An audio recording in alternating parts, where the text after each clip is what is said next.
Hello, and welcome to another edition of All or None According to Jack with your host, Jack Toledano. As you can see, I am wearing my Keith Hernandez shirt. We are right outside Tom's Restaurant on 108th and Broadway. I think it's 108th and definitely on Broadway. Uh, it's been a while since I've been there. They started adding outdoor seats, as you can see, probably due to COVID, but my son Jason and I went into Tom's restaurant and ate lunch once, and it's nothing like what you see on television. Although Jason and it was so packed because it's a tourist trap in New York City. Um, we ended up sitting on, not at the bar, but at the counter. We sat at the lunch counter on those stools. So, but burgers were pretty good, so that's good. So, in any event, we are ready to talk about my ongoing mini series where I talk about the top 5 episodes of each season of Seinfeld. We've done seasons 2 through 5 so far. So today we're going to talk about seasons 6 and 7. And then I have another little surprise for everybody at the end. So stay tuned. All right. So, in any event, take a sip of my coffee.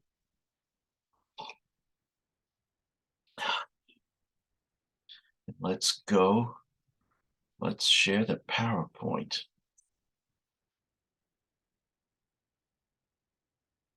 All right. Oops. My bad. Screwed that one up.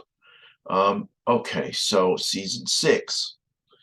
Like I said, probably my favorite seasons were seasons 3 through 5, but season 6 was still very good. Some very good episodes. So let's talk about the first one.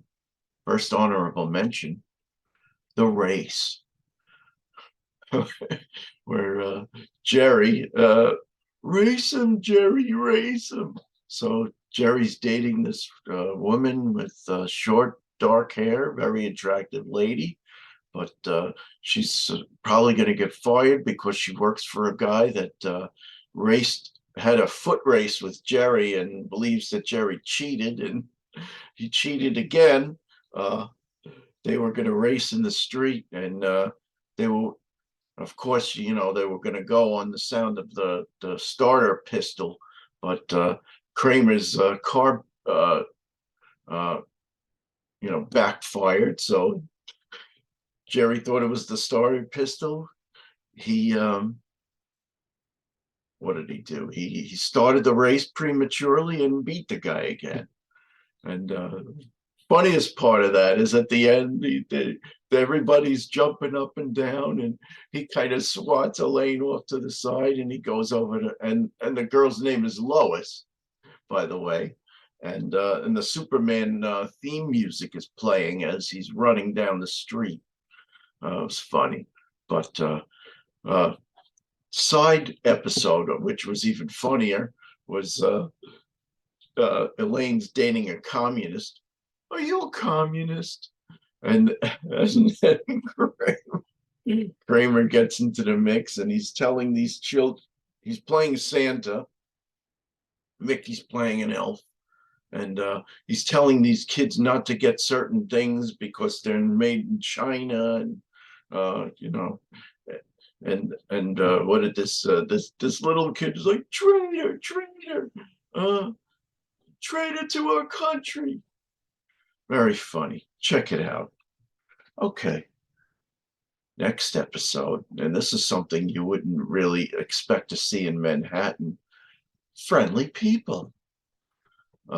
Kramer starts a KISS program, or rather, he starts this program in the lobby of the building where he puts everybody's picture up with their name, and so everybody starts saying hello to everybody, and before you know it, all the females in the building are kissing Jerry hello, and Jerry, jerk that he is, and hates it.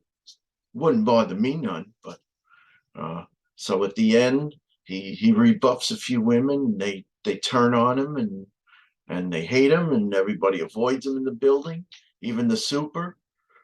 I'm only going to help those that are civil to each other. Okay, so that's the kiss hello. And then there's a scene where Kramer kisses Jerry on the mouth, and as George walks into the apartment, George is like, walks out. So these are funny episodes just for the honorable mentions. Wait till we get to the top five. So number five started off with a bang on season six. Episode one of season six, The Chaperone.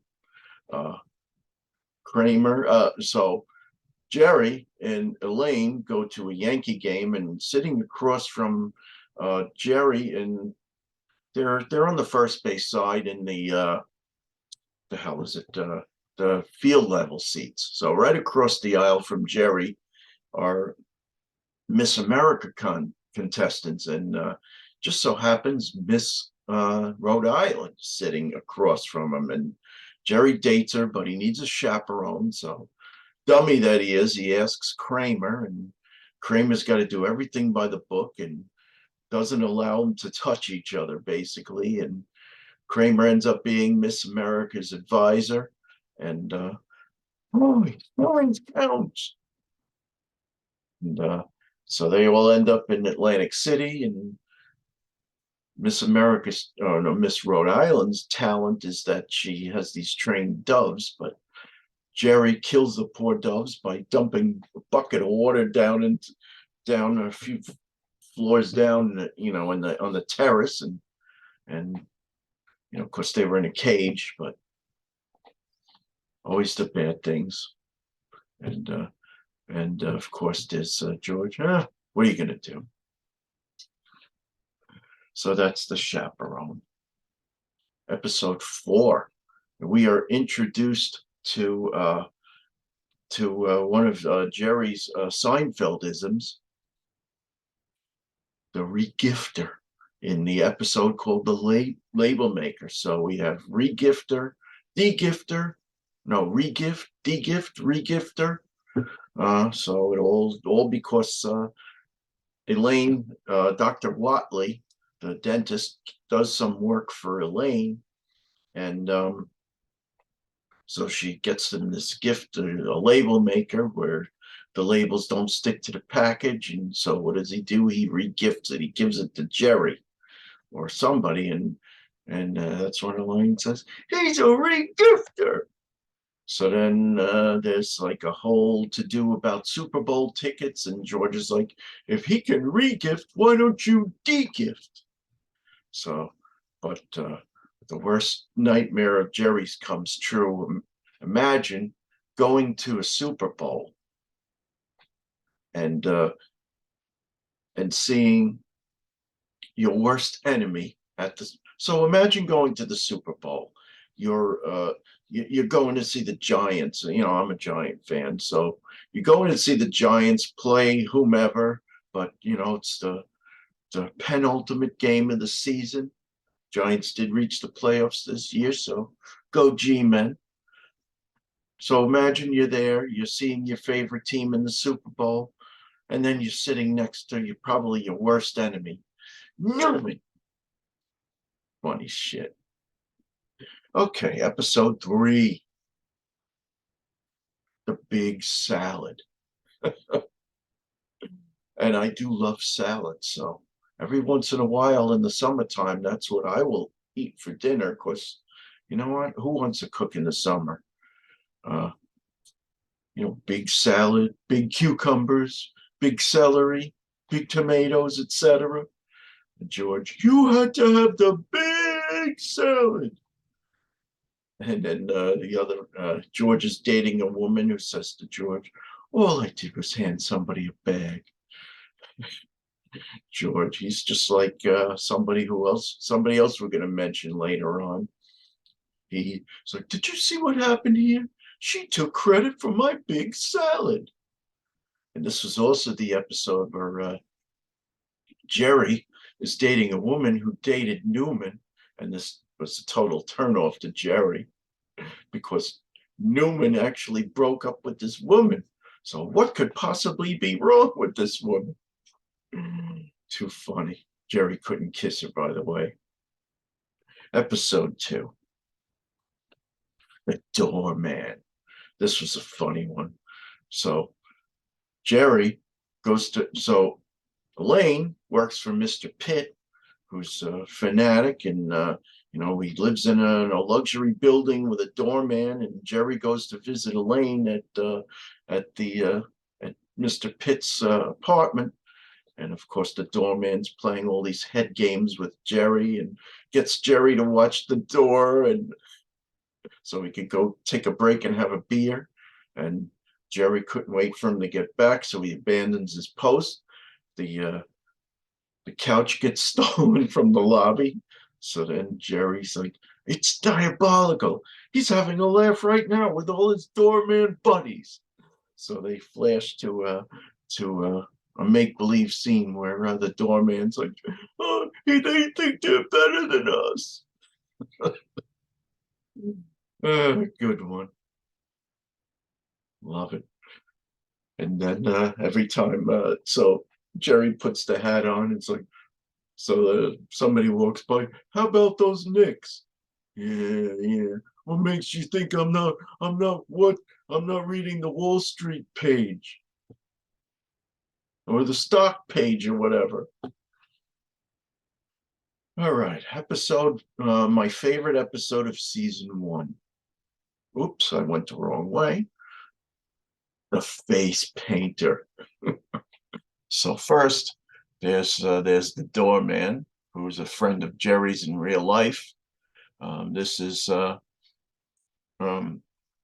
chaperone, with Kramer sticking his 2 cents in, as he usually does. And this is the lady who's handing a bag to the big salad to Elaine, but the face painter. This is our introduction to David Putty, funny guy. Uh, uh, I'll come home later. We'll make out. Why don't we serve dip for dinner?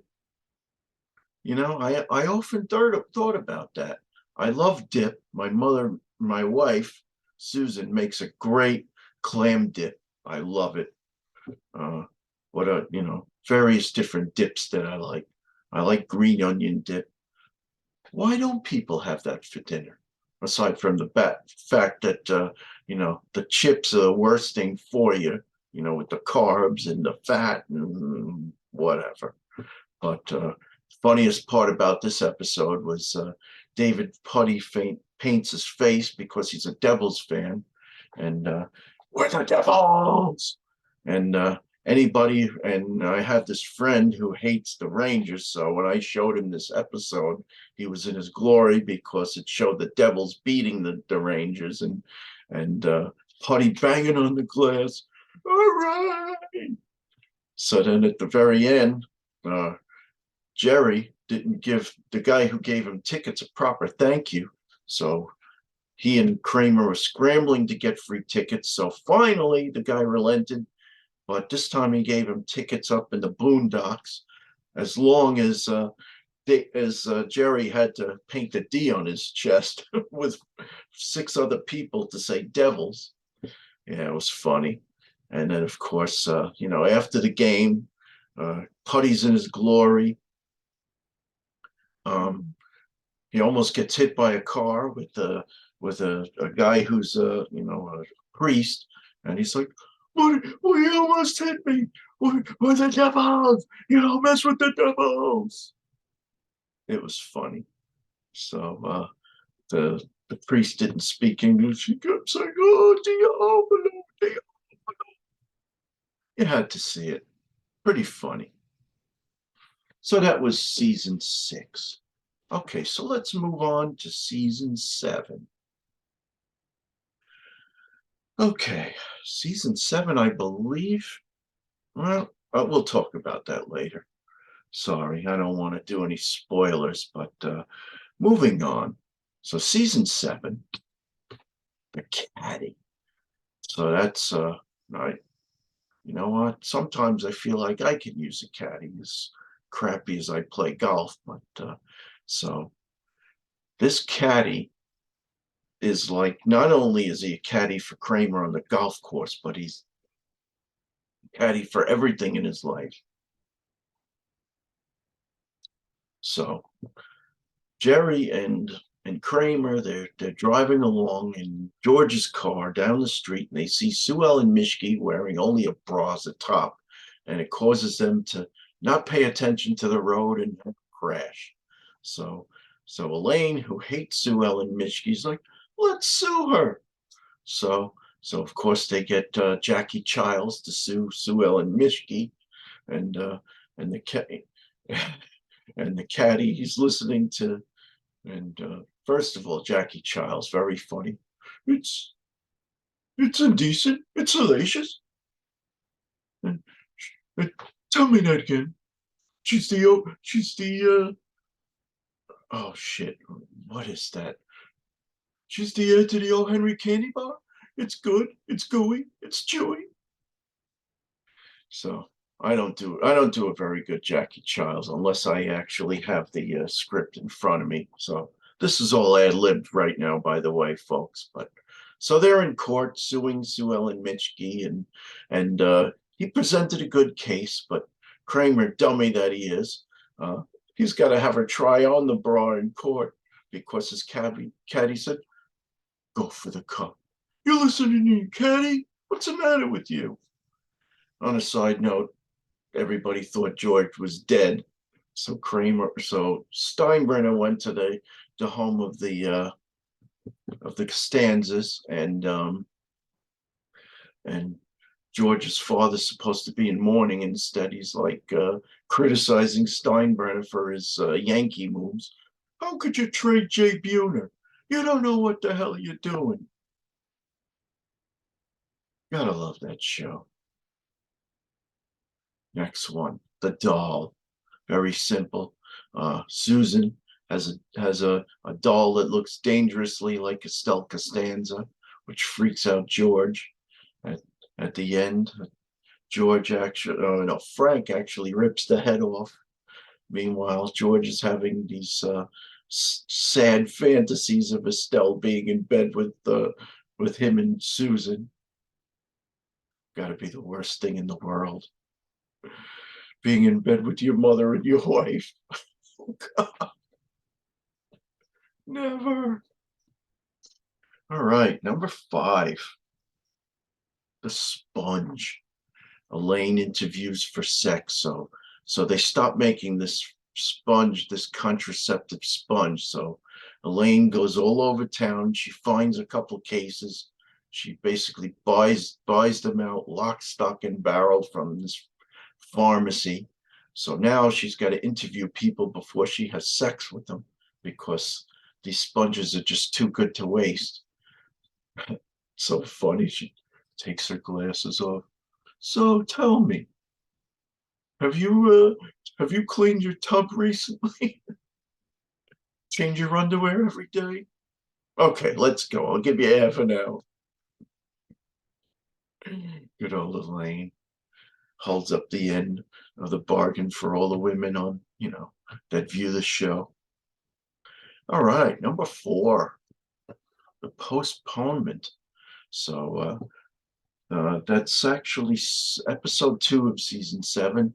George realizes he made a grave mistake in proposing to Susan. So what does he try? He tries every which way to postpone it, and realizes that Susan's tears, you're not going to get past Susan's tears. So George has an epiphany. If he cries himself, it might work. And it did work. Got him the postponement. Until later in the season, uh, he buys some what do you call those invitation envelopes with poisoned gum on the back of the envelope for and Susan dies licking the toxic envelope. So there's a hell of a postponement. Episode 3, the rye. This is another one with that involves Susan's family, the Rosses. So George's parents have Frank and Estelle have dinner with the Rosses, and it goes as bad as you would expect it to go. Uh, Frank's asking his dumb questions at the dinner table, and Susan's mother's a bit of a whiner. It's like, so there's something loose, all right. And then Susan's father, they all have sex with the rooster. Frank, that's perverse. So what do? They steal the marble rye because they didn't put the cake out. Stupid thing. So George tries to cover for his parents and correct their behavior by returning the marble rye. Uh, and so he ends up using a fish hook after Jerry steals the marble rye from some lady on the street, and that comes back to bite Jerry in the ass later in the, I think in season 8 it actually happens. But meanwhile, to get the Rosses out of the house, Kramer's borrowing his friend's handsome cab, takes him on a horse-drawn carriage ride, aka handsome cab. Meanwhile, the horse is farting because Kramer fed the horse beefarino, makes the Rosses sick. Oh, God. Flatulence to the worst degree. I can't imagine it. Try having a dog, so having a horse do it, 100 times worse. Episode 2, a calzone. Uh, one of my favorite lines in the show, Steinbrenner saying, Costanza's in the building. I smell a calzone. So poor George, he screwed up. He got himself thrown out of the pizza shop in the Bronx where he would buy his calzone, because now he'd have to get a calzone for Steinbrenner. But so he tried to contract Newman to do it for him. And Newman's my favorite line of Newman. I will require my own slice of pepperoni pizza. And I will, oh no, so I will require my own calzone. And I will want a slice of pepperoni pizza. And once a week, I shall require a cannoli. So here's a question for everybody. Have you ever had cannoli? When you eat a cannoli, is the cannoli filling filled up all the way, or do they just fill it up to fill the holes? Because you gotta have the cannoli that goes all the way through. They are the best. If you get a cannoli and it's not properly filled all the way through and it just covers the holes, you got cheated. So that's my word of wisdom on cannolis today. But gotta have a calzone sooner or later. All right. My favorite episode of season 7. The Soup Nazi. Pretty obvious. And there it is. Elaine threatening the Soup Nazi to drop. Well, first she gets thrown out of the Soup Nazi's restaurant. Or in this particular, the real Soup Nazi, which I sent a picture when I was in town last year. I passed a Soup Nazi. My buddy, I took a picture from my buddy Ove, and basically it's just a stand. You don't actually enter a building. It's more of a stand that's attached to a building with an awning. But anyway, so Lane found his recipes and was going to threaten to basically drop them out of a plane all over the city and basically ruin his business. But this is George crying. A very funny scene. And then, of course, Kramer talking to his caddy, go for the cup. So back to episode 1. No soup for you. And I got to tell you, so George and I went to a Met game, and God damn it, I didn't have my phone out, but it was the day. Hang on a second.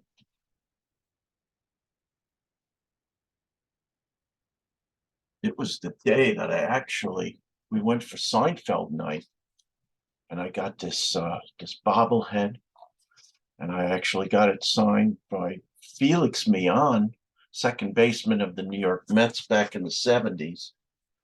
Get a good look at this again before I put it away. Um, so that day, it was Seinfeld night. I literally walked, George and I walked by this freaking actor. He was on camera doing a one of those stupid in between inning contests at the Met game, and he was in uniform, and I didn't have my goddamn phone at the ready. I would have loved to take a picture, uh, you know, of Yev Kasem, as it were. I don't know his real actor's name, but literally walked freaking by us. So what are you gonna do?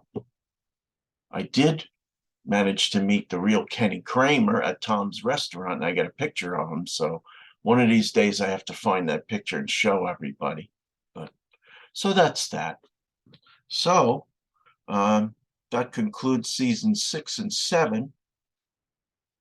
Next will be season 8, and that will conclude this mini series. But I do have another small surprise for everybody. So my son Jason, gotta love him, great kid, very generous. Um, he's had a very good run of luck with sales, and he just got promoted. Very proud of you, dude.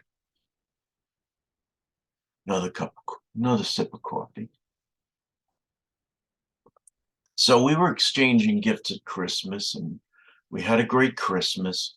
We didn't give a lot of gifts, but we all got very nice quality gifts, and everybody was very happy. Um, so right after the gift giving, Jason turns the TV on and says, "Look, Mom and Dad, I got you a subscription to HBO Max." What a great freaking kid. Thank you so much, Jason. So, that being said, once we conclude the Seinfeld mini series of you know the top 5 of seasons 2 through 9, we are going to talk about, wait for it, do do do do do do do do do do do do do do Curb Your Enthusiasm, which are now in seasons. So there are now 11 seasons. I haven't exactly hashed out how I'm going to work this out. I'll probably I'll probably do several episodes. Probably be top 3 or 4 per season, uh, as opposed to Seinfeld, which was on the network and there's like 20, 22 seasons a year. Curb Your Enthusiasm has 10 seasons, 10 episodes per season. So we might do 3 or 4 episodes as my top. Uh, and I probably won't do any honorable mentions because, just try to, you know, how would you say, condense it a little bit. But there's 11 seasons to go through. It may take me a little longer because so right now I'm watching season 11. I will have to go back and rewatch a few seasons. Granted, they don't take that long because they're generally half an hour to 40 minutes. But let me tell you, as much as I love Seinfeld, this show is just fucking hysterical. I mean, Larry David with his social conventions. I mean, he blows it out of the water with his social conventions, and always getting himself in trouble. Uh, Gets himself divorced from his beautiful wife Cheryl. Uh, Guy had it made. Multi millionaire, but he's always getting himself into trouble. So it's going to be a lot of fun. But so stay tuned. hopefully in a couple weeks, maybe in a week or so, uh, I'll get you the first couple of episodes, and we'll see where it goes from there. Have a good one, everybody. You know what? Let's stop sharing first. There we go. In case you didn't see this in prior episodes, this is the Jerry Seinfeld bobblehead that I got at a Met game a few, I don't know, maybe, was it last year? It wasn't in 2022. I believe it was 2021. Um, yeah, so there's Felix Mion autograph. Who's this guy? Jack Fisher is his name. He was a relief pitcher in the late 60s. I didn't know him, but as in being the nice guy that I am, I'm like, okay, hey, give me your autograph. But Felix Mion, that was cool. He was a Met that I actually watched, and he he was a pitcher who choked his bat up like incredible amount, but he would have like over 200 hits every year, and he was in the high 200s, early 300s. But what are you going to do? So this is Jack Toledano and Keith Hernandez signing off for another funny episode of Seinfeld, top 5 episode by season.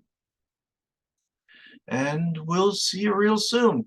Again, I just want to say thank you, everybody who subscribed. I hit my goal of 500 subscribers. You guys are aces. Thank you so much.